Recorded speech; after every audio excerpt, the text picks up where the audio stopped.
Alright, everyone. JP3, Venus.com, back with more Vengeful Heart.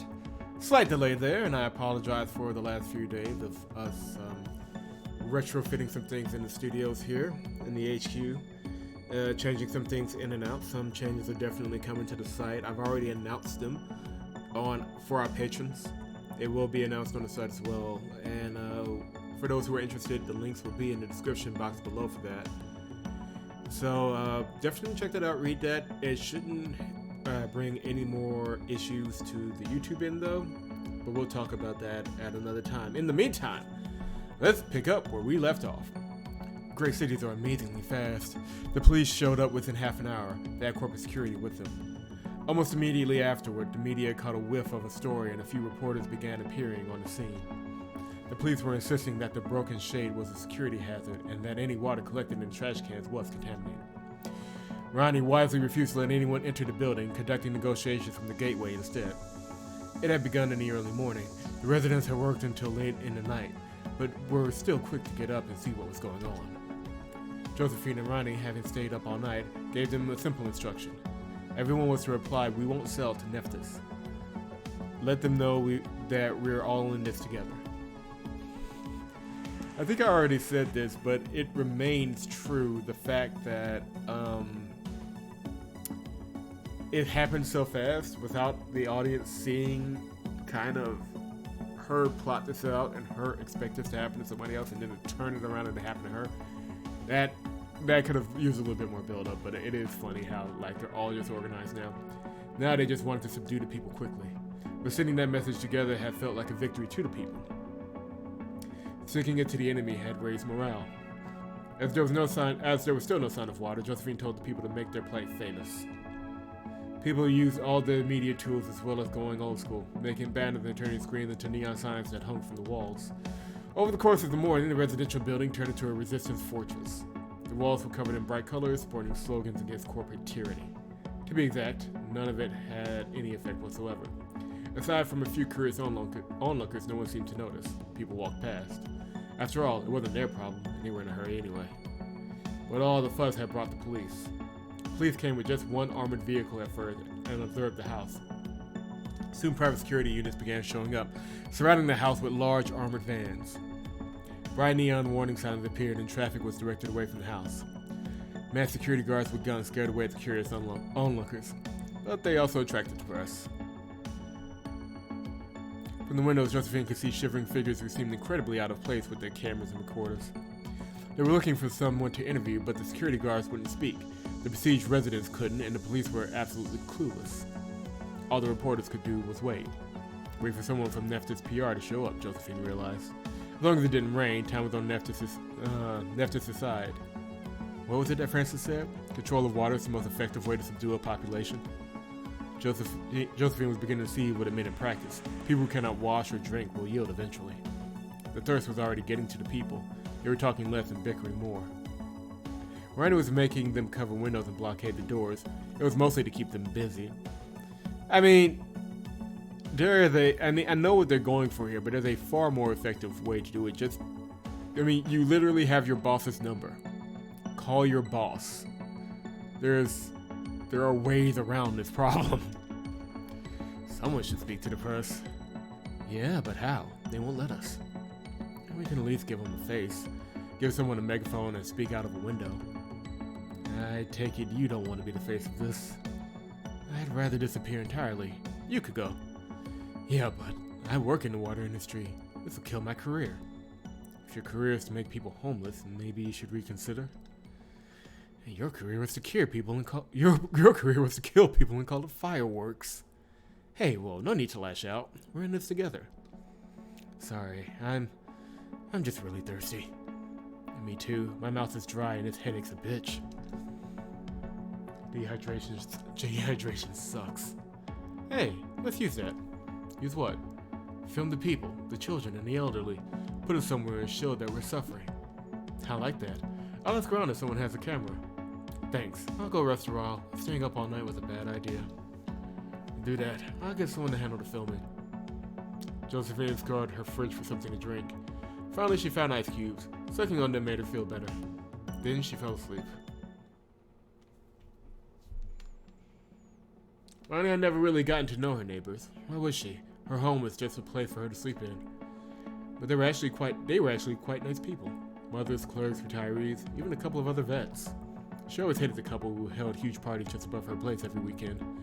Now she'd actually spoken to them, she realized why they had so many friends. Both the men were really friendly. One of them was playing with all the kids right now in the warm afternoon sun. Mr. Kendrick, by far the oldest person in the building, was playing cards with the other old people. The yard was still full of people. So many of them brought their screens so they could keep track of all the news channels. So far, no channel had mentioned them, though. There's something comforting about all this. Ronnie was making rounds and giving orders. She felt like she was back in force again. She kept a careful eye on the security guards. The cops were harmless, but corporate guards always had guns. I probably know some of those grunts, she thought to herself. All the exits to the building had been sealed with furniture. The makeshift barricades made her feel more secure. She knew it was stupid. Yeah, if someone really wanted to break in, they would find a way. And when that happened, there was nowhere to run or hide. Sergeant Janice. What is it, Mr. Kendrick? Who was that pretty young engineer again? You mean Miss Lace? Josephine? Yeah, sir. What about her? Well, could you find her? She's resting right now. Can I help you somehow? No, I'm quite comfortable. It's just that she is on the news and she might be interested in that. Wait, what? Randy rushed to the nearest screen and frantically turned up the volume. Josephine woke up to the sound of it. At first she thought she was dreaming. But no, she was feeling dizzy for sure, but the sound was real. She got out of bed and realized she was still wearing her shoes. Now she could see it. Her shower was dripping water. Just a drop every couple of seconds, but it was there. It's going to waste, was her first thought. Have I become this desperate so fast? Was a second? She scrambled to the bathroom and slammed the button on the wall, ordering a shower. As soon as she heard the pipes roar, she burst into laughter. A thundering pour of steaming hot water came from the roof, soaking her all over, clothes, shoes, and all. It felt so good. The warm water caressed her face, and she finally began to think clearly. Why was the water back on? Had they won? Maybe they'd gone public. She knew Nephthys would realize their blunder and retreat. Now all they had to do was negotiate. Her next few days at work would be tense, though. She heard a loud bang on her door, followed by a frantic abuse of her doorbell. She left the shower and went to the door, not even thinking she was soaking wet. Behind the door was Ronnie. The fuck are you doing? I was in bed. Is your bed a swimming pool? Dripping woke me up. I guess I got a little excited. That does look like fun. Josephine, they promoted you. What? Ronnie didn't bother to explain. She just turned on Josephine's screen. Good evening, Channel 411 Metro News. I'm Chris Rivers. And I'm Tina McAllister. Good evening. Oh, yeah, we'll do the handcuffing thing later. We'll just do this. First off tonight, do you know who brings the water to your glass? Nephthys Incorporated, the company that makes how showers run, is launching a new department. The city's water supply, which has been struggling to deliver for several years, was transferred to Nephthys only 2 days ago. In an exclusive video interview with CEO Francis Brayback, we're asking how they will manage. How will they manage? That is not a convincing back photo. Good evening, Mr. Brayback. Oh, good evening, Chris. The purchase 2 days past marks a watershed moment in how we get our water. What drove Nephthys to make this decision? Pun intended, Chris. You bet it was, Tina. Well, thank you, Chris. Like all things in a market economy, this process began with demand. The people of the city need clean water, and they need more of it than the city can provide. Water is a basic requirement of life, and we cannot watch from the sidelines as people go without it due to a bloated bureaucracy. Efficiency has always been our trademark, and we want to improve the lives of everyone. You have referred to this purchase multiple times as democratization of water. Could you explain this term to us? But of course, Tina. The way I see it, what happened 2 days ago was that the people want control of the water from the government. What could be more democratic than that? Well, some activists have argued that privatizing public property erodes democracy rather than increases it. I have heard these claims, Tina, and my understanding is that they have been made by a small, radical minority of students who oppose progress and innovation on ideological grounds. However, I understand their concern. But the people should be concerned with what the people they should be concerned with are the bureaucrats who care more about keeping their well-paying jobs than doing them. His speech is so bloviating it broke the text box. If control of the water is in the hand of politicians, it can be used to further their agendas. We have no agenda. This is a demand, and we supply. It's never in our interest to deny water from anyone. But just to play the devil's advocate, thank you for the clarification, Mr. Brayback, but the responsibility you have assumed is a huge one. Is Nephthys up to the task? I am proud to say we are. Water infrastructure is a crucial element of urban planning. It is our top priority not to repeat the mistakes of the public sector. To that end, I am glad to announce the creation of our new Humane Water Department, which is tasked with ensuring that our distribution system is fair to everyone. Heading this new department is one of our rising stars and an expert in ethical business practices, Miss Josephine Lace. Ms. Lace is known for her strict commitment to ethics. In that way, she represents a new wave in corporate culture. Pun intended. Wow. Well, I know I'll be sleeping better now that I can be sure my shower will work in the morning. Congratulations to Josephine Lace for this big promotion, and thank you for this interview. Thank you, Chris and Tina. It's always a pleasure. Likewise, Mr. Brayback. Likewise. On to our next story. Could this new innovation costing just $100 change your life? Stay tuned to find out.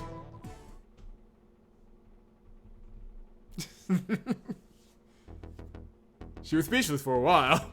Congratulations, Josephine. You finally got the promotion you wanted. You can move out. You can have constant showers and bathe in your clothes if you want to. How did they get Francis there? He's too smart not to see through this. You know the man? You know that man? Yeah, he is my boss. The one who what?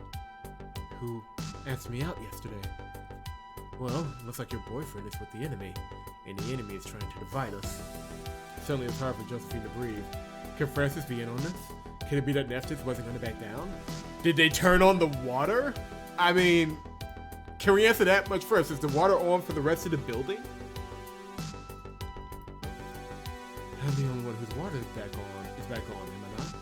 Haven't checked, but I guess it would be a definite yes. This is bad. Is it everywhere? On every channel. I need to go out there, talk to the neighbors. In dry clothes.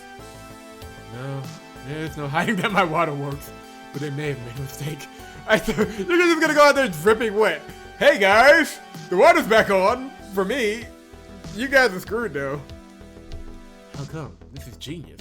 The neighbors would think you're still with Nephthys. She is still with Nephthys. I mean, she hasn't quit her job. Well, she hasn't been fired yet. Trust me, no matter how this ends, you will be. They've realized you're leading this resistance. Yeah. Anyhow, they've given us water. Do we have a garden hose? Yeah. Spray some on the yard. They're thirsty. Water will give their attention. We'll get their attention. We have to start storing this. I bet it won't last long. Find his watch close. No, wait a second. Oh crap. What is it? Happy Veterans Day! In honor of those who have served the nation, we have launched our programs to help veterans reintegrate. You are eligible for applying. We salute you. Nephthys. Today isn't Veterans Day. They're offering you a better deal for the apartment. Yeah. I bet they also have special offers for the elderly and big families and whatnot. This evil plan would be far more convincing if it was actually a straight up evil plan and they just didn't immediately go to the mattresses. I mean, if they actually had to do some work other than just the basic, hey, here we are to make your life a little better. I'm just saying. They only need half of us and one to sell. Then they'll have a majority. And share, then they can evict everyone else. Then take the money. And I know I'm gonna be called a corrupt bastard for this and nepotism circle and all that. Hashtag nepotism circle. But if they're offering the money and you yourself admit that you want to move out this apartment, which we were doing just 2 episodes ago, why not just take the money? need to hurry. No, I need to hurry. You take a tall glass from my kitchen and get a drink of cold water. Then go get the hose. Oh, and one more thing. Thank you for not thinking I was a mole. If you really were one, you wouldn't tell us. Josephine stormed out, leaving Ronnie standing in her apartment. She shrugged and went to the sink. Oh, why are you so wet? Why are you so wet? Is it true that your water's back on? Someone asked as soon as Josephine got to the yard. It is, but listen, the promotion is fake. They're trying to divide us. Or you can use that promotion to negotiate and get, like... Again, we're going into Anvil territory here. I know where they're trying to go with this, but at the same time, the answer seems relatively obvious. They just publicly made her an executive with some power. She could use that power on behalf of the people instead of just hunkering down here and being stupid. Like, the smart thing to do would be to change her clothes and go to her job as the new director of humane water resources or whatever, and get the water turned back on. That would be the main thing to do. But no, we'll let Josephine continue holding her idiot ball. Or maybe you're really the one behind this. You and that mercenary, an old woman yelled. You mean Ronnie? She's retired from service and she worked hard to keep us together and safe. Well, if you're not a traitor, then tell me why I shouldn't sell. I'm a single parent with 4 kids. They made an amazing offer. I can move uptown. They're trying to get us to sell so they can throw the others on the street. So then everybody sells? What about the other families? They would be homeless. Not if we all sell. That is an extraordinarily fair point. Josephine bit her lip in frustration. She couldn't believe the residents would fall for such an old trick. Everything Neftis has done suggested they would only buy the apartments they had to gain ownership. To many, this just sounded like there was no time to waste, especially now that there was a much better price to be gained. She would be on the street no matter what. Her promotion may have been on the news, but if Neftis was playing like this, then her career was over. Can you talk to your boss before you do anything else? Like, again, your perception is probably correct, but that's if they know you're behind this. You haven't been in front of the press. All they know is that you live there. They know they have an employee there, so they're probably thinking, hey, if we lean on her just a little bit and give her a little bit of a carrot, she'll do what we need her to do. It's like, that's what a smart evil corporation would do. I'm just saying. Don't you see? They're trying to divide us because they're afraid. They can only keep their house under siege for so long before someone begins to ask serious questions. And when that happens, Neftis will have lost. They can't afford to screw up the water reform. They've made too big of a deal out of it. This is really getting stupid. How are we supposed to believe you? Just trust me. We're winning this. We just have to. My children are thirsty. Your plan failed. There will be rain eventually. What if it comes too late? And then water began falling down upon them. It wasn't rain, of course. It was Ronnie spraying the water from Josephine's apartment with a hose that ran through her own. Ronnie hosed the entire yard, soaking anyone close with ice-cold water. Their screams turned people around. In the urgent need to make us die of dehydration, Neftis has chosen to give us water. Come up and drink.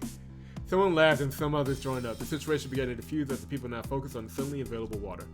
A thirsty mass of them began to flood towards the stairs. Ronnie continued spraying with the hose, smiling all the time. The kids loved it and the parents hoisted them on their shoulders so they could get water. Josephine never been so relieved. Her heart was still pounding. Wait! As one, the mass of thirsty people turned around and glared at her with murderous wrath. Go by your own home and bring out all your bottles, buckets, and kettles. Take as much as you can store and make many rounds if you must. If you have freezers, fill them with ice. The children will drink first. A thunder screaming and laughter filled the yard, and everyone scrambled for their apartments. Very soon, Josephine was the only one standing on the ground. She had won this round. If Neftis hadn't made the mistake of turning her water back on, she would not have. She was about to go to her place and help organize when someone tugged her sleeve. It was a small elderly woman, clad in warm furs and wearing pearl earrings. Everything about her suggested she used to have wealth. Her clothes must have been expensive when she bought them, but they were clearly old. She carried no new technology. Well, what is it? I hate to lose my apartment. I've been renting it to make money. I'm not even supposed to be here. I was just cleaning it up when this started. That's what we're trying to avoid. Could you put in a good word for me at the company? What company? Neftis. I sold my home, just like they asked, but I want to keep renting it. It's my only income. Tell them I'm a decent woman, will you? You did what? Not so loud, Miss Lace. We have to keep this a secret. You fucking idiot! Oh, calm down. I got a good price. Listen, my son is in business school. Could you perhaps arrange an interview with him at Nephthys when this anarchy is over? Sure, absolutely. Listen, where do you live? A14. Now, if my water came on as well, but my water came back on as well, but I don't really. A14 has water too! Head there if that's closer to your home. Miss Lace, this is very improper. You may do what you wish, but I will not let these people into my apartment. You betrayed us, you moron. You can bet we're going to pump as much water from your apartment as we can before they turn it off again. But I thought. Josephine grabbed her by the shoulder a lot harder than was necessary and stared into her eyes. You thought wrong. This is... I'm just saying, again, I know where the game is going to be going with this, but did it have to be quite this stupid? I'm just saying. Leave a like in the video description box if you've enjoyed the video series so far. Subscribe to the channel if you have not done so. And VNSNow.com, that is VNSNow.com. We will continue the adventure soon enough. I'm assuming at some point Nephthys just drops in and we're like, you know what, screw this. We tried the carrot, here comes the stick, and Josephine's stupid plan blows up in her face, and then she comes up with an even stupider plan of revenge, because instead of just going into her job and being a professional, and she's decided to go straight to the mattresses. I'm just saying, if Nephthys was a little bit bigger of a jerk, or if she has solid evidence that if she wasn't the one to put the plan together that they used against her, I would see this, it would have a little bit more of a rationale behind it. But girl, I'm gonna need you to stop being so stupid. Come on. A little bit more, before this demo's over. We need 2 of those neurons in your head to click.